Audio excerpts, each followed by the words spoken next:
Luiz Carlos Azedo, e hoje nós vamos debater o aquecimento global.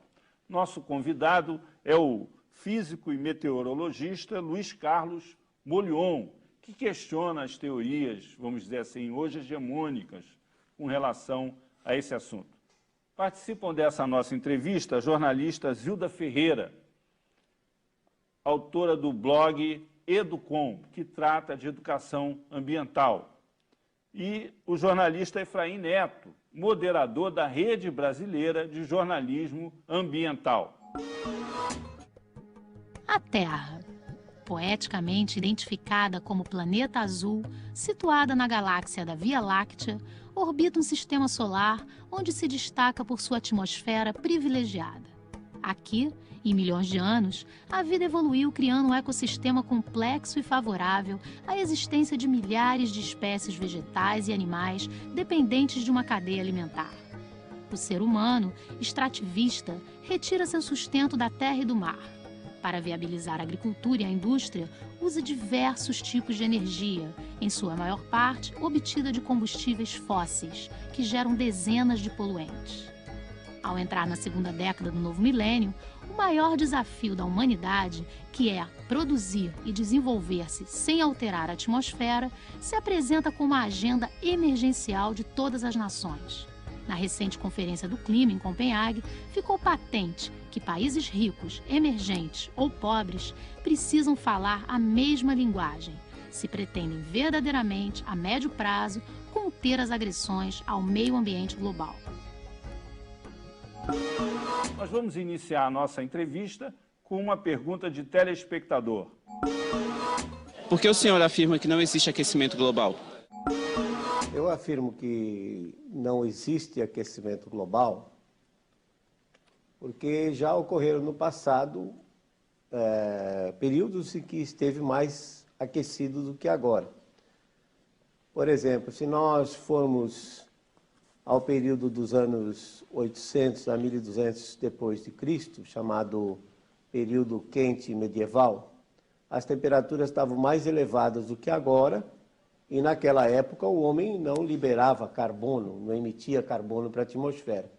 Os vikings saíram da Escandinávia e colonizaram as regiões norte do Canadá e sul da Groenlândia, que hoje são regiões geladas. Então você pode ver que naquele período estava mais aquecido do que agora.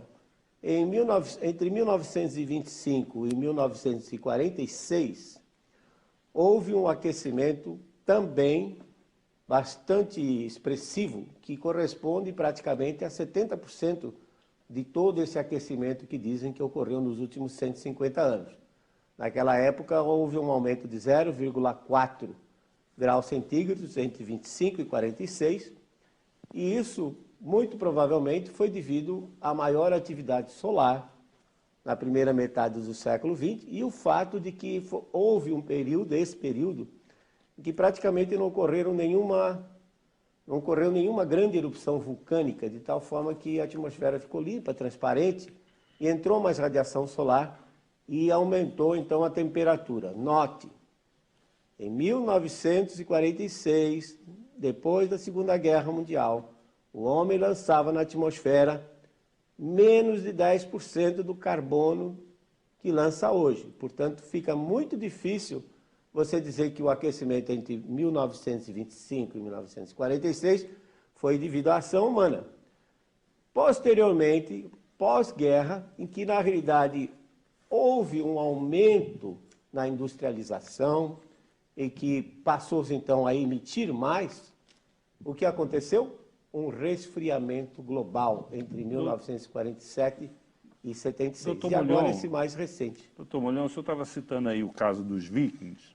Sim. Existe um historiador francês chamado Pierre Chany, que foi um especialista em estudos da expansão europeia, e ele disse que os vikings só não conquistaram a América porque houve um período imediatamente após essa chegada deles àquela região lá do Ártico, de resfriamento da Terra. E há uma corrente de cientistas que defende a tese de que, ao contrário do que é a opinião dominante, de que estaria ocorrendo um aquecimento global, que nós estamos às vésperas, se é que a gente pode usar essa expressão, em termos De clima, pode. de clima, de um novo resfriamento global, é isso?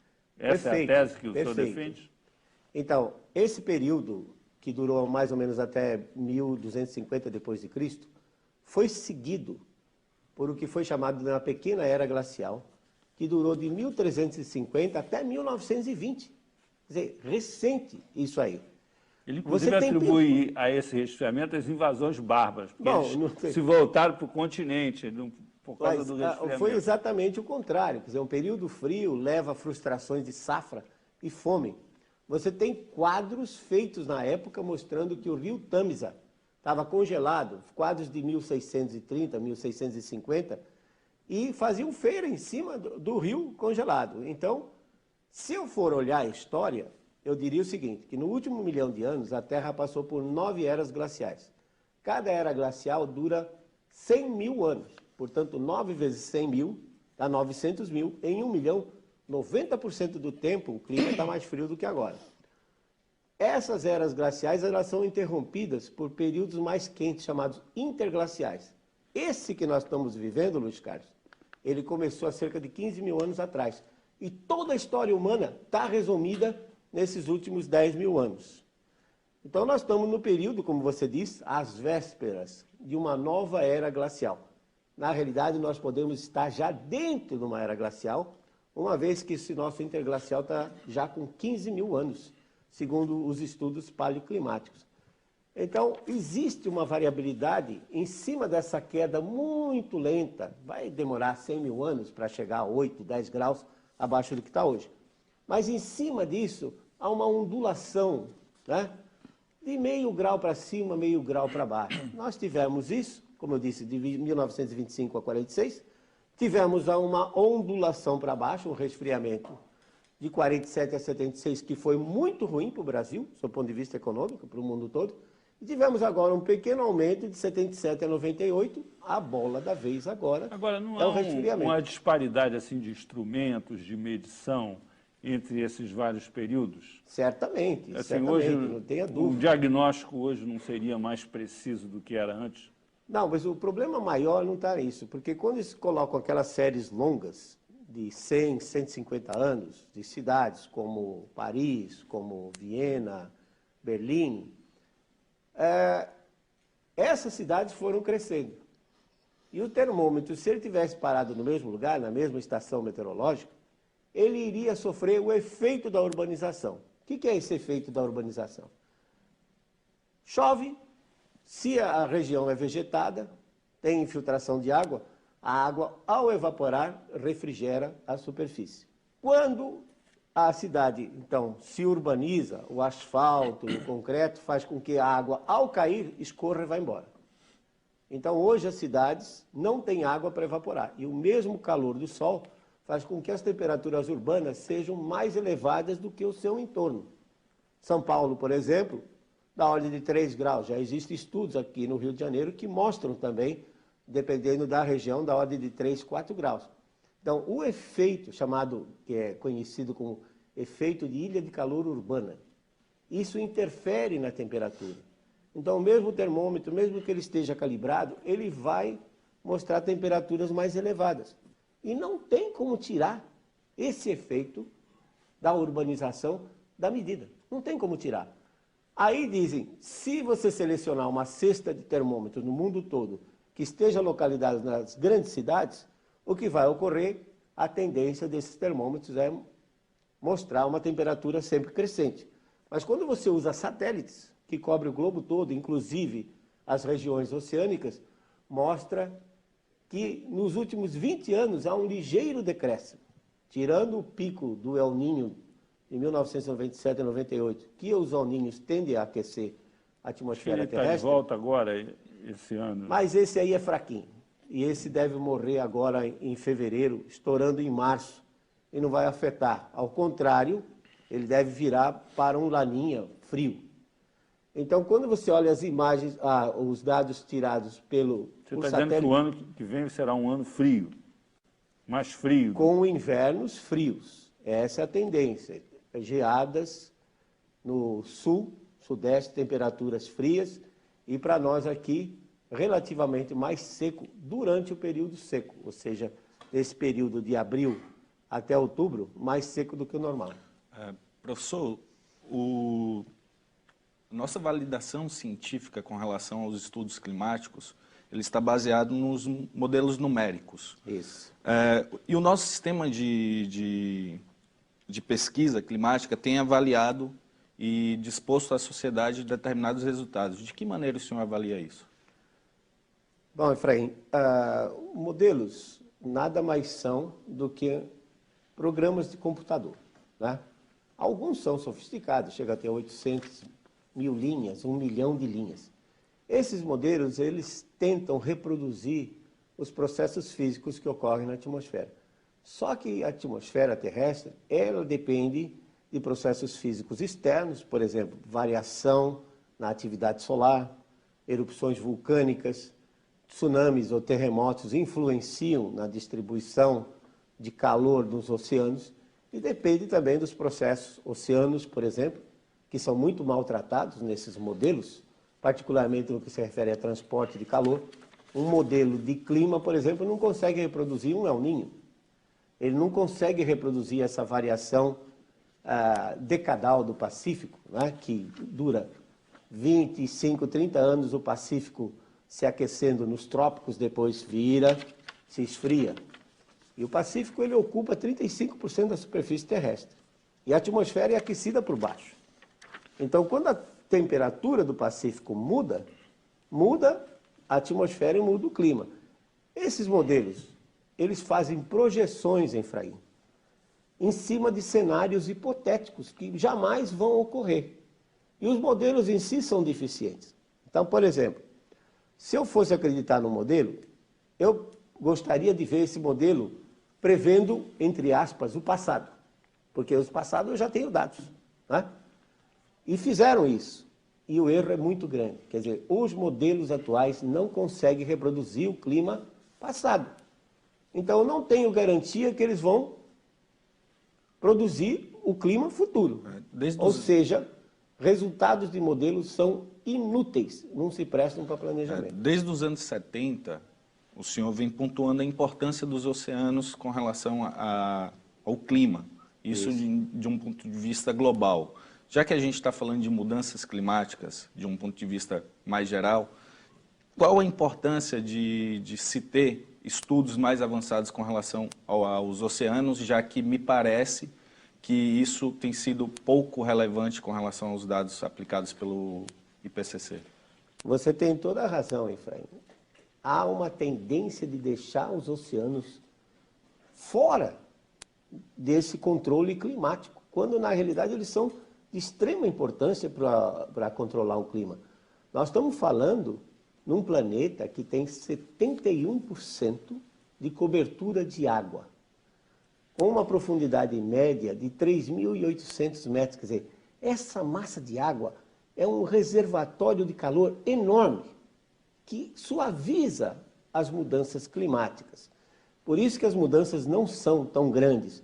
Elas se mantêm mais ou menos em torno de meio grau para cima, meio grau para baixo, graças aos oceanos. Recentemente,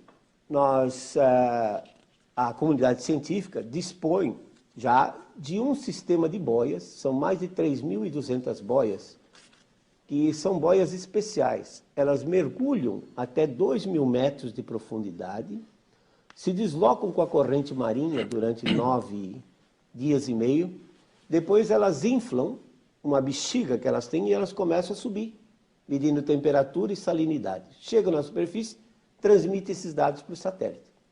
Então esse sistema ficou completo em 2002. E a análise dos dados dessas boias mostra que o conteúdo de calor dos oceanos está diminuindo. O que significa que os oceanos globais estão se resfriando e eles, ao resfriar, eles vão levar a um resfriamento global e não a um aquecimento. Então nós temos dois fatores importantíssimos. O Sol, que tem um ciclo de 90 anos, que está entrando em declínio agora, e vai ficar assim até o ano 2032, e os oceanos que essas boias indicam que está esfriando. Esses dois fenômenos que são fundamentais, dois controladores básicos do clima terrestre, vão levar a um resfriamento global para os próximos 20 anos, que é muito pior do que um aquecimento. O que torna mais confiável esses estudos que o senhor veio falando? O fato de você ter uma base de dados mais ampla ou ter instrumentos de medição mais precisos? A ciência tinha uma ignorância muito grande dessa chamada interação oceano-atmosfera. Até que ponto o oceano controla o clima? Até que ponto o oceano controla a concentração de gás carbônico no ar? O oceano tem 60 vezes mais carbono do que a atmosfera. E você tem um aspecto bastante interessante, é que a solubilidade do CO2 no líquido, ela é inversamente proporcional à temperatura. Traduz isso aí para o cidadão. Explico para o ouvinte. É o fenômeno do refrigerante. Você pega um refrigerante gelado, na hora que você abre, você vê que está saindo gás. Tá? Se você deixa ele aberto, na temperatura ambiente, o que acontece? Ele perde o gás. A gente vê isso diariamente. Por que ele perdeu o gás? Porque o líquido aqueceu e expulsou o gás que estava em solução. Agora, transfira esse fenômeno do dia a dia para 71% de oceanos que cobrem a superfície terrestre. Se os oceanos aumentam por conta da atividade solar, aumenta sua temperatura, eles vão expulsar mais CO2. E mais CO2 fica na atmosfera. Quando os oceanos resfriam, como nas eras glaciais, eles tendem a absorver mais e a concentração de gás carbônico diminui. Portanto, ainda existe muita ignorância da nossa parte, para isso a necessidade de medições, e são caras, fazer medições no oceano são caras, muito caras. Nós precisamos entender melhor como é que esses oceanos interagem, transportando calor para fora dos trópicos, como é que esses oceanos interagem, controlando o CO2 e o metano que está na atmosfera. Eu vou fazer uma pergunta que é uma acusação dos ambientalistas. Acusação? É. A tese que o senhor defende de que o planeta está esfriando e não aquecendo é também defendida pelos pesquisadores próximos a empresas petrolíferas, a grupos econômicos ligados aos combustíveis fósseis e ao agronegócio. Quais são as principais diferenças entre a sua tese e essa linha argumentativa defendida por esses pesquisadores? Eu me dedico exatamente à ciência. Eu posso argumentar o contrário, inclusive, né? Por exemplo, há umas 4 semanas atrás, os hackers entraram nos computadores da Universidade de East Anglia, na Inglaterra, na Climate Research Unit, a unidade de pesquisa do clima, que é o braço direito do IPCC e que mantém o aquecimento global.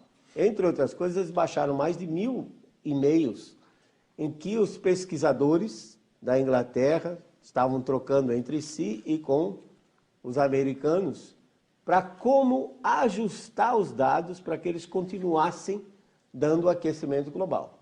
Baixaram uma planilha de Excel e, pasmem vocês, entre 1995 e o presente, eles receberam mais de 13 milhões de libras esterlinas, 22 milhões de dólares. E entre os doadores desses últimos anos estão as empresas de energia limpa, particularmente aerogeradores, né? Turbinas eólicas. Então a gente pode argumentar exatamente o contrário, que esse pessoal estava recebendo muito dinheiro para forçar um aquecimento global que não existe. Eu, da minha parte, sempre me dediquei a estudo de clima. Eu diria, sem falsa modéstia, que eu sou o climatologista de formação, que eu sou meteorologista, além de físico, sou meteorologista, sou o mais sênior desse país. Eu comecei a estudar clima em 1970, são 40 anos. A minha tese de doutorado, em 75 a 35 anos atrás, foi impacto do desmatamento da Amazônia no clima global e clima local. Você vê que eu já estava, há 35 anos atrás, estava me preocupando com isso. Fazer uma pergunta continuando. Nós vamos ter que fazer um breve intervalo e voltamos daqui a pouco, no 3-1, aqui na TV Brasil, entrevistando o professor Luiz Carlos Molion.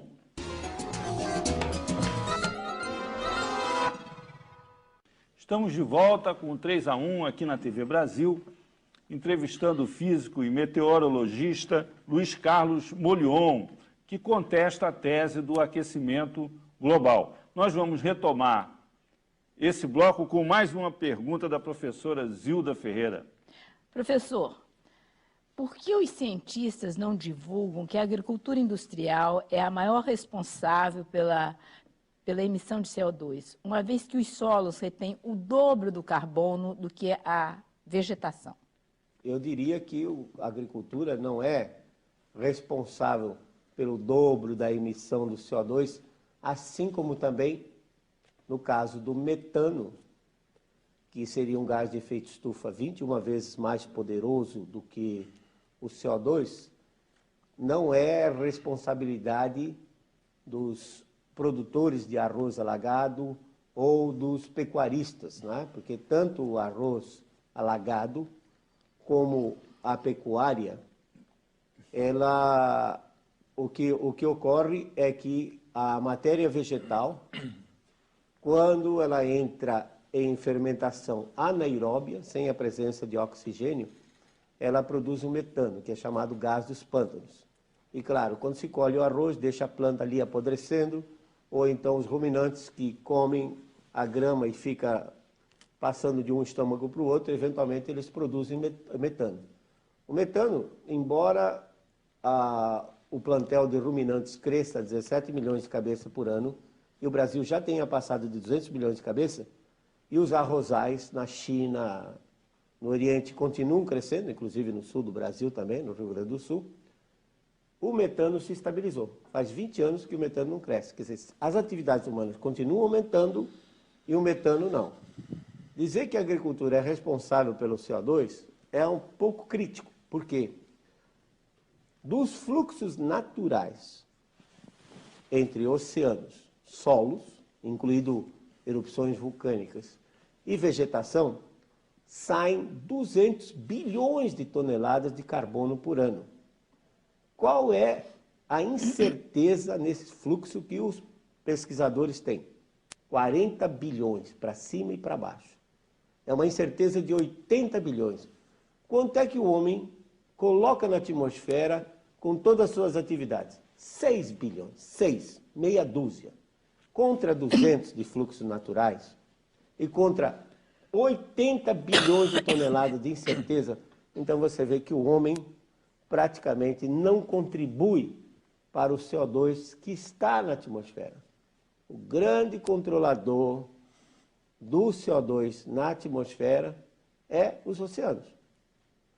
Então fica muito difícil, é uma afirmativa que não tem base científica, porque ninguém mostrou que a agricultura coloca o dobro de CO2.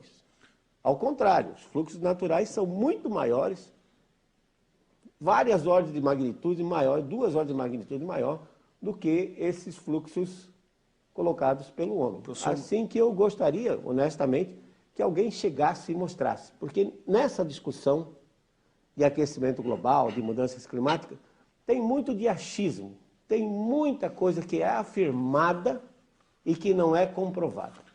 Professor, o senhor apresenta dados com relação às toneladas de emissões de dióxido de carbono e por parte de toda a sociedade, em especial dos cientistas, já é consenso de que a sociedade passa por uma crise energética. E dentro dos envolvimentos das pesquisas científicas, como você falou em uma de suas respostas, há um grande interesse da indústria energética no setor climático. De que maneira você avalia essa relação entre clima e energia e qual a importância de novos mecanismos de energia para a sociedade atual? Hoje, a matriz energética global, ela depende dos combustíveis fósseis, petróleo, carvão mineral e gás natural, e não tem como você gerar energia elétrica sem liberar carbono. O Brasil é um país privilegiado nesse aspecto, que ainda, por exemplo, no caso da hidroeletricidade, utilizou menos de 30% do seu potencial. O Brasil tem energia de biomassa, como etanol, energia de biodiesel, que lamentavelmente estão usando óleo de soja hoje, mas que, por exemplo, palmáceas nativas da Amazônia, como o buriti, né, tem capacidade de produzir 5 toneladas de óleo por hectare por ano, e só no Baixo Amazonas temos, estimado por satélite, 20 milhões de hectares de buritizais nativos. Então, esse óleo das palmáceas nativas da Amazônia poderia entrar na jogada. A Amazônia é uma Arábia Saudita verde, os poços estão para cima e são renováveis. Na realidade, todos os estudos sérios, que não dependem de modelos, mas de observação, mostram que o CO2 não controla o clima. Ao contrário, como exemplo do refrigerante que eu dei, primeiro a temperatura sobe e depois o CO2 sobe atrás.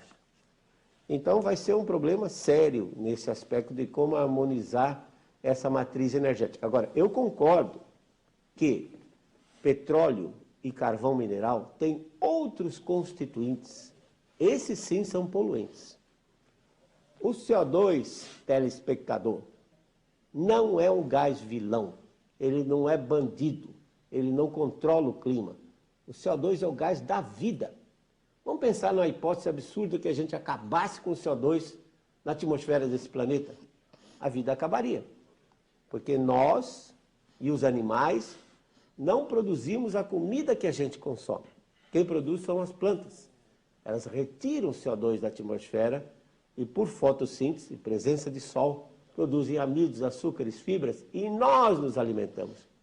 E já foi comprovado, através de centenas de ensaios agronômicos, que toda vez que se dobra a quantidade de CO2, a produtividade de plantas como trigo, soja, milho, arroz, aumenta de 30% a 50%. Então, é errôneo, né, dizer, muito que se vê às vezes na televisão, dizer que CO2 é o vilão. Não, CO2 não é vilão. Agora, os poluentes que estão nos combustíveis fósseis, como enxofre, por exemplo, queima, é liberado para a atmosfera, combina com a umidade da atmosfera e forma gotículas bem pequenininhas, dessas do tipo aerossóis, de ácido sulfúrico. Aí o cidadão respira isso, faz mal para o pulmão dele, assim como o material particulado, aquela fuligem pretinha, também entope os alvéolos. Então, temos que distinguir. Quando se queima petróleo, sai CO2. Isso não é mal.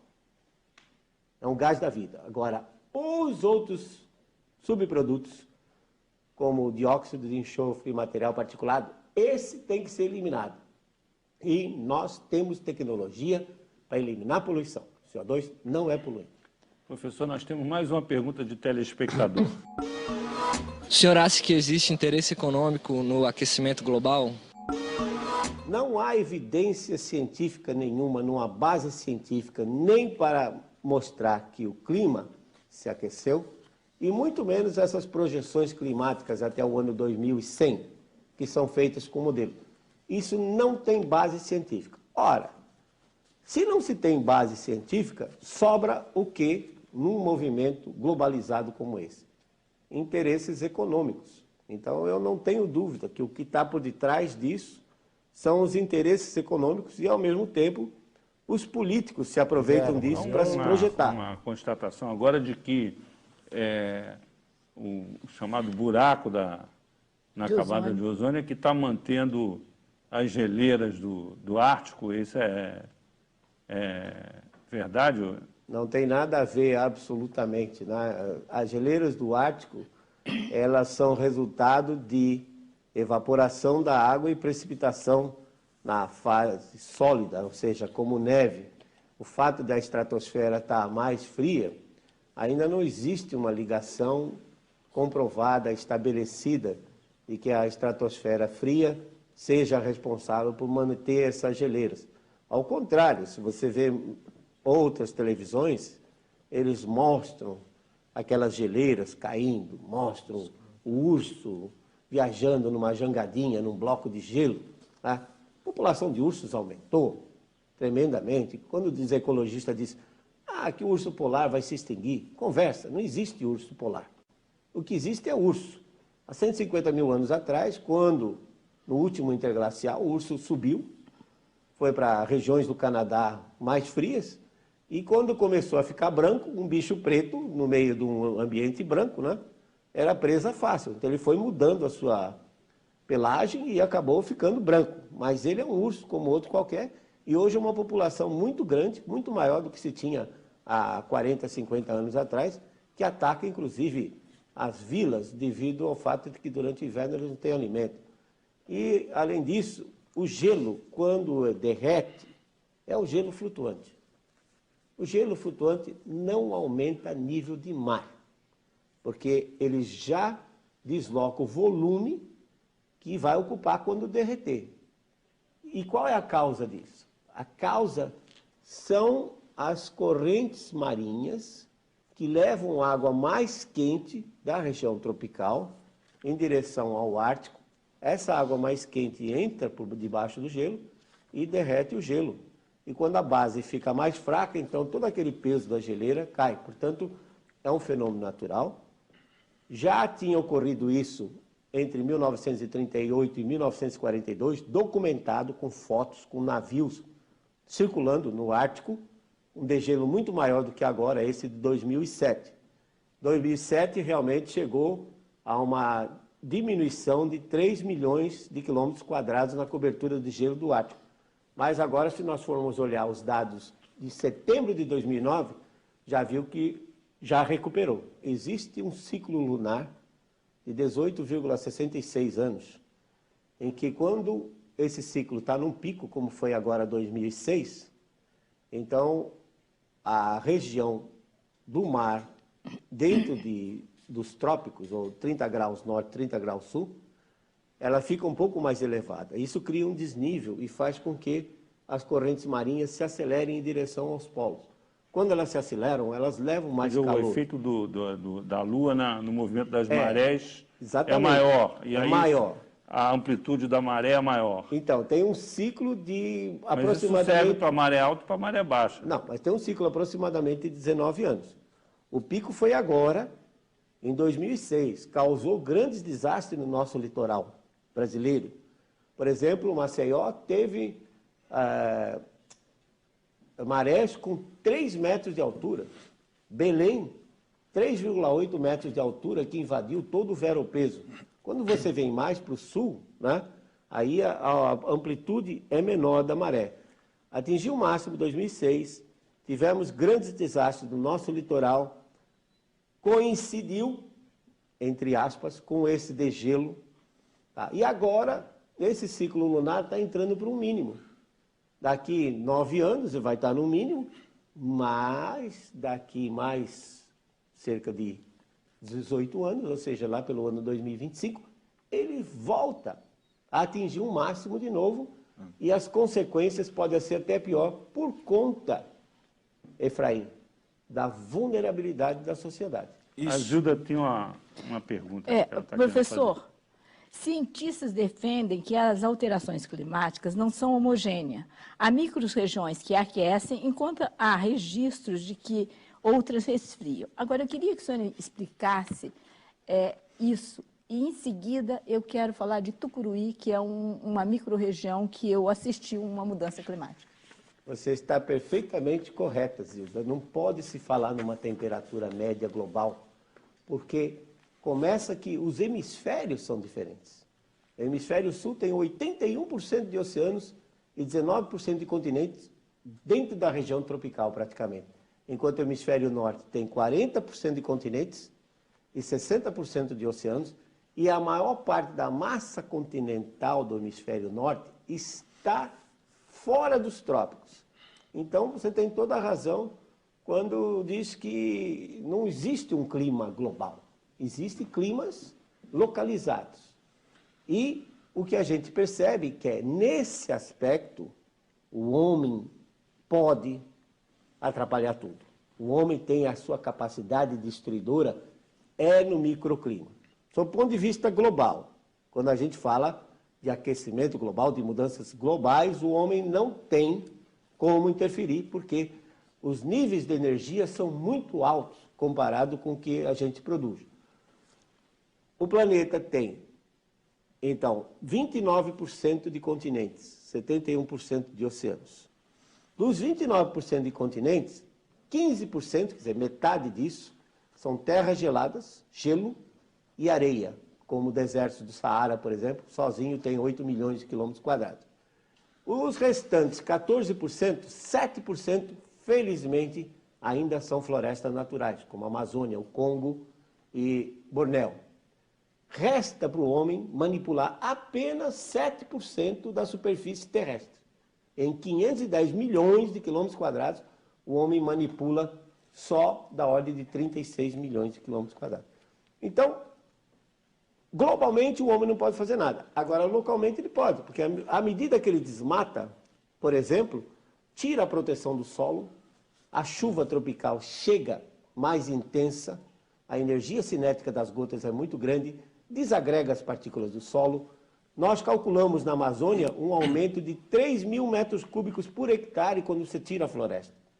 Então, essa água produz uma enxurrada, leva as partículas de solo para os rios, assoreia os rios, muda a qualidade da água, muda a qualidade da vida aquática. Quer dizer, é um desastre. O homem consegue localmente fazer um desastre, principalmente com relação à erosão. Claro, quando se fala da floresta, então...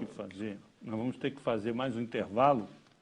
Voltamos daqui a pouco com 3-1 aqui na TV Brasil, entrevistando o professor Luiz Carlos Molion.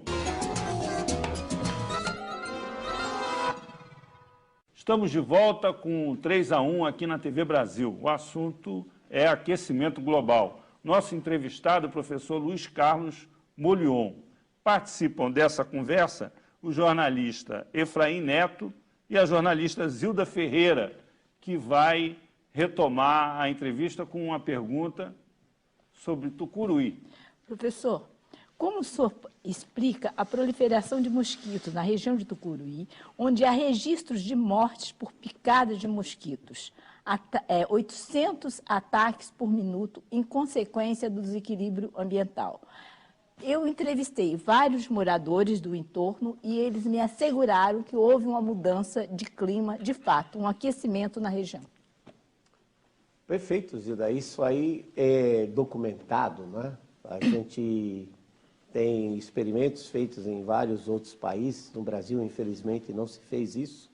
Eu fui até convidado a colocar uma rede para medir, por exemplo, as consequências no caso de Itaipu, não de Tucuruí, mas tem colegas da Universidade Federal do Pará que trabalham em Tucuruí e eles realmente mostram que no momento que você coloca um lago de 2.400 quilômetros quadrados, como é o tamanho de Tucuruí, esse lago modifica o microclima, a região em torno. E o desequilíbrio ecológico, como você está mencionando, de fato ocorre. Quer dizer, hoje tem uma superfície de água líquida que dura lá o tempo todo. Então, a proliferação de mosquitos, sem dúvida, é uma das consequências graves para a população que está em torno do lago. Eu diria que, no caso de hidrelétricas, claro, nós cometemos erros no passado, não tenho dúvida. Acho que uma das maiores aberrações é a usina hidrelétrica de Balbina, que cobriu 2.400 quilômetros quadrados de floresta, sem retirar a floresta, para uma potência instalada de 250 megawatts, que não gera 150. Eu escrevi um artigo recentemente, onde eu mostro que se a gente mantivesse o manejo da madeira nesses 2.400 quilômetros quadrados, daria para implantar uma termoelétrica a lenha 4 vezes mais potente do que Tucuruí gera hoje. Temos outras aberrações, como o Lago de Sobradinho, no São Francisco, que é uma área de 4.214 quilômetros quadrados, na sua cota de operação, perde, Luiz Carlos, para a atmosfera 400 metros cúbicos por segundo. São 400 mil litros de água por segundo que evaporam, entram, são levados pelas correntes aéreas, pelos ventos, para precipitar na Amazônia. Então, nós fizemos grandes erros, mas temos um exemplo, por exemplo, bem sucedido, que é Itaipu, que com um lago de 1.360 metros quadrados, temos uma potência instalada de 14 gigawatts e é a maior hidrelétrica do planeta. Professor, quando a gente tem pontuado as questões com relação às mudanças climáticas, em especial a imprensa, o grande símbolo são as geleiras. E dentro da perspectiva de que possa ser aquecimento ou resfriamento, a gente tem a questão do meio ambiente urbano, digamos assim, onde cada vez mais a gente tem uma migração de pessoas para esses centros. De que maneira a gente pode fazer uma relação entre a importância do meio ambiente urbano, a questão climática? Seria o momento de iniciar um processo de adaptação? Concordo com você plenamente. O problema é o seguinte, que os meteorologistas não gostam de estudar clima urbano, por incrível que pareça. Quem está envolvido nisso são mais os geógrafos. Mas eu concordo plenamente, porque há uma situação global, não é só nossa. Hoje, no mundo, em média, 55% da população vive nas grandes cidades. O Brasil tem problemas maiores. No Nordeste, por exemplo, chega a 80% da população do estado está dentro das grandes cidades. Então, o que acontece, Efraim, é que, como agora o homem está se aglomerando, a sociedade, quer dizer, o ser humano se torna mais vulnerável. Porque um mesmo evento extremo, que ocorria há 50, 60 anos atrás, com menos população, causava menos impacto econômico e social e até de mortes do que agora. Então, concordo plenamente com você que, ao invés de estarmos, como nessa conferência de Copenhague, discutindo redução de CO2, que CO2, como eu disse, não é um bandido, nós deveríamos estar nos preocupando com isso, com esses aspectos, como se adaptar, porque eventos extremos sempre ocorreram, tanto durante o período frio como durante o período quente. Os eventos de tempo eles são independentes do clima em si. Então, sociedade mais vulnerável. Então, acho que Copenhague devia estar discutindo esse tipo de coisa, como distribuir riquezas, como melhorar a previsão do tempo. Por que o senhor não foi a Copenhague? Porque está todo mundo lá, o senhor ia fazer sucesso lá, contestando... Não faz sucesso não, absoluto, Luiz Carlos. O problema de Copenhague é um problema político, é um problema econômico, não tem nada de científico. Tá? Então, não tem... para que eu vou lá? Perder tempo, na realidade.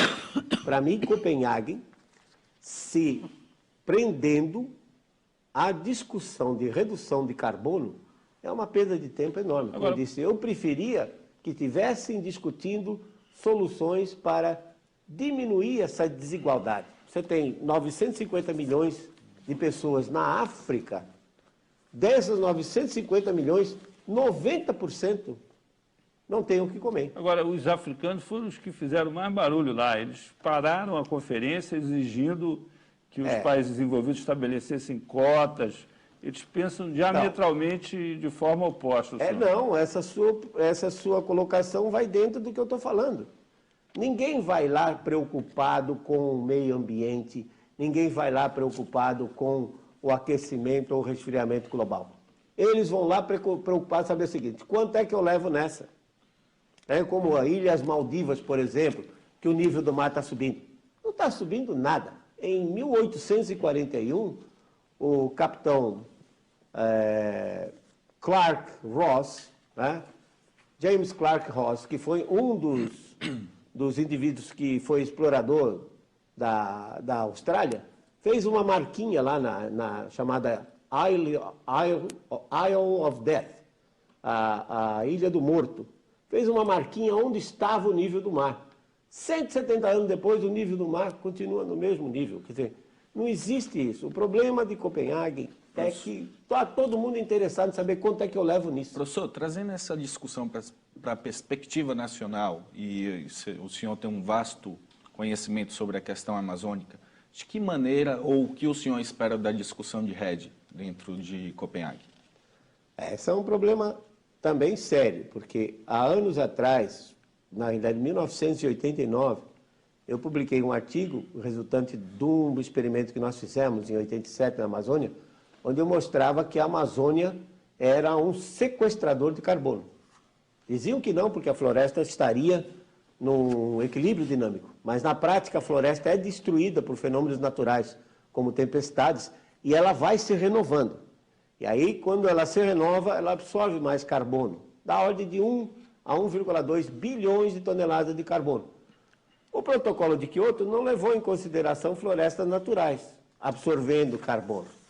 Claro, o grande problema que a gente sempre teve medo é se vai haver uma pressão internacional para que tirem a Amazônia da gente, como sempre ocorreu, e em função de que, bom, se vocês não conseguem conservar, vocês estão destruindo, então deixa com a gente que a gente toma conta. A biodiversidade da Amazônia é um negócio fantástico. Acho que em termos de insetos, por exemplo, a gente não conhece 10% dos insetos que existem lá. A possibilidade de você tirar das plantas alcaloides, aminoácidos e tudo mais é um negócio fantástico para essa química, né? Química fina. Eu citei oleaginosas, que são as palmáceas como buriti, babaçu, que produzem óleos finíssimos, em grande quantidade, que não são utilizados. A petroquímica foi desenvolvida, oleoquímica não. Então poderia ser, porque até de óleo de palmácia eu posso fazer plástico. Dizem que as nossas emissões, 75% vêm da destruição da Amazônia. É mentira. Esses cálculos estão avaliados. Na realidade, da destruição amazônica, por exemplo, a madeira nobre, que, diga-se de passagem, apesar de muita gente dizer que não, mas quando ela sai, ela já vai direto para os outros países, como os Estados Unidos, a Ásia e tal. Quer dizer, é uma hipocrisia. Essas pessoas que falam contra a destruição são elas as que promovem a madeira nobre, que é onde está o carbono, são as árvores grandes. Essa madeira é retirada, ela não é queimada. Então, quando diz que 75% das nossas emissões vêm da queima da Amazônia, está completamente errado. Possivelmente, as emissões da Amazônia não cheguem a 35%, estourando 40%. Agora, o senhor tem publicado trabalhos científicos defendendo essas teses, porque o senhor está contestando 99% de tudo que se escreve, se fala, se...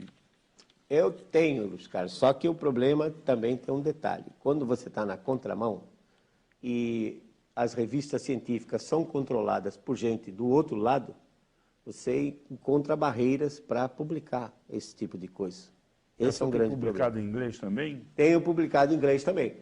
O primeiro artigo que eu publiquei em inglês contra o aquecimento global foi na revista Geofísica, do Instituto Pan-Americano de Geografia e História, com sede no México, em 1995. Há 15 anos atrás, eu publiquei um artigo com o nome Global Warming, a Critical Review, uma revisão crítica do aquecimento global. Isso há 15 anos. É visível que dentro do campo científico existam diversos interesses. Certamente. E o IPCC ele é validado a partir do estudo e do questionamento de diversos pesquisadores, dos quais estão presentes em Copenhague, e com certeza vão interferir naquilo que iremos chamar de acordo climático. De que maneira o senhor avalia a participação dessas evoluções estruturais da ciência, das interseções que a ciência faz com outros campos, como a própria geografia, que é uma ciência que acabou sendo abraçada também pelo IPCC, com relação ao estudo que o senhor tem tocado? O IPCC, como o próprio nome diz, é a sigla em inglês para Painel Intergovernamental de Mudanças Climáticas. Esse intergovernamental significa que não é um organismo científico. Quem dá a última palavra são os representantes de governo. Por isso que você tem lá o pessoal todo de grande escalão. Então, o problema não é científico, porque muito poucos climatologistas, meteorologistas, participaram desse último relatório. Você tem muita gente de outras áreas que não entende nada de clima. O relatório grandão mesmo, o básico, que tem mais de 1000 páginas, esse, quando ele coloca as coisas, ele é todo cheio de cuidados e mostra as incertezas que existem. Aí o IPCC faz um livretinho chamado Sumário Executivo para Formuladores de Política, de 20 páginas. E aí que ele faz as afirmações né, drásticas sem prova nenhuma. Então, não existe comprovação nenhuma e é muito difícil você dizer o que vai sair de Copenhague, né? O que sair de Copenhague, qual vai ser o impacto que vai existir? Nenhum. Admita que chegue à conclusão que tenha que reduzir 50% das emissões. Se hoje as emissões são 6 bilhões de toneladas, reduzir para 3, isso não é nada, como eu disse, comparado com os fluxos naturais, que somam 200 bilhões de toneladas. E as incertezas, 40 bilhões para cima e para baixo, quer dizer, 80 bilhões na incerteza. Então, Efraim, eu tenho receio que Copenhague não vai dar em nada. Eu gostaria que Copenhague discutisse outros problemas mais sérios, né? Como, por exemplo, a miséria humana, o fato de ter mais de 2 bilhões de pessoas sem ter o que comer. A África. Nós temos mais uma pergunta de telespectador. O senhor concorda que o mundo está com os dias contados?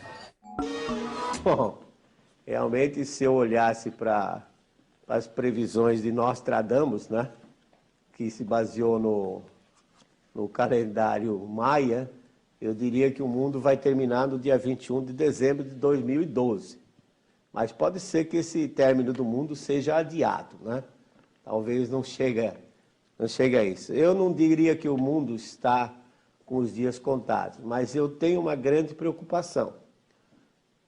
Quando eu falo que o homem não interfere no clima global, eu não estou dando um aval para a gente sair por aí destruindo tudo que existe.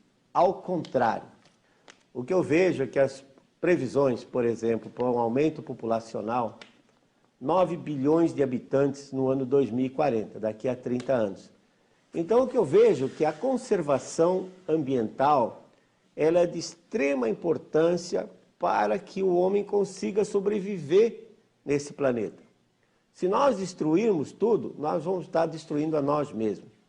Então, toda ação que vier no sentido de conservação ambiental, economia de água, de energia, melhor eficiência no uso da energia elétrica, reciclagem de material, mudança de hábito de consumo, que se nós tivéssemos 3 civilizações iguais à americana, não sobraria nada para ninguém. Então, a conservação ambiental, ela é de extrema importância.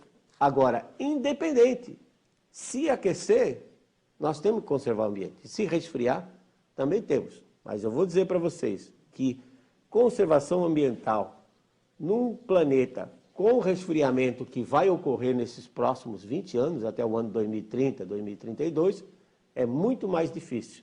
Mas nós temos que fazer conservação ambiental, Zilda, e temos que fazer com base na educação, e não nessa falácia de dizer que o mundo está aquecendo, que a camada de ozônio está sendo destruída pelo homem. Eu fico preocupado, Zilda, porque eu vejo no livro das crianças, da 4ª e 5ª série do ensino fundamental, essas coisas.